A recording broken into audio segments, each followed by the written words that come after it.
For the first time, 500 billion allocated to help the poor in 2024. Bombastic. Sa sobrang kabaitan mo sa mahihirap, putragis ka speaker, nakakapanik. 500 billion, tinalo pa yung budget nung pandemic.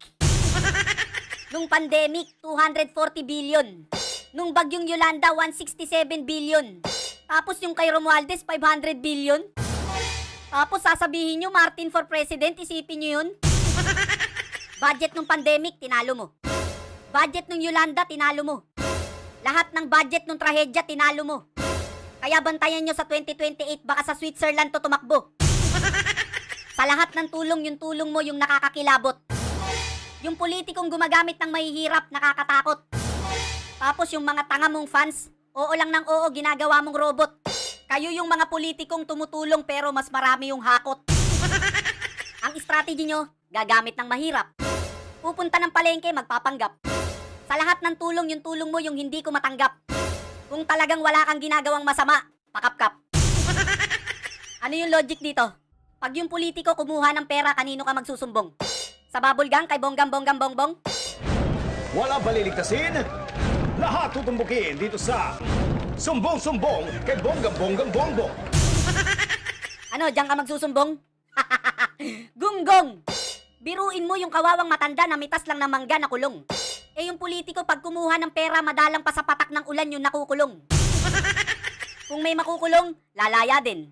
Pag naupo yung kapartido nila, ilalabas din. Ultimo mga dating NPA palalayain. Back to zero na naman tayo, tang inumin.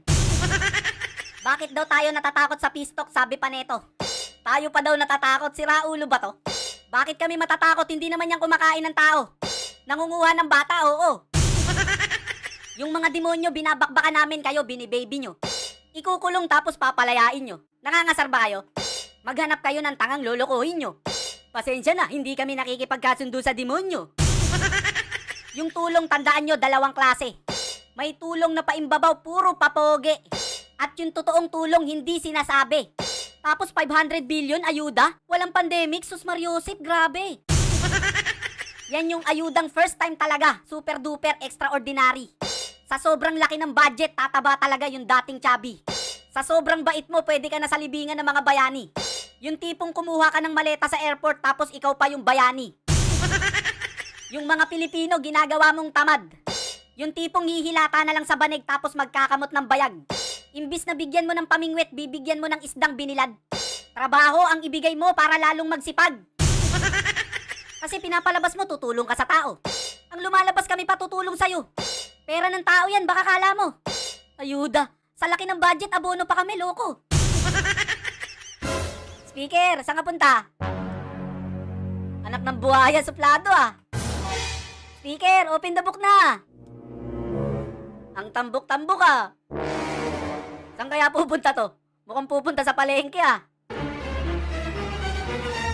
Walang lingunan ah, ang sarap magmura.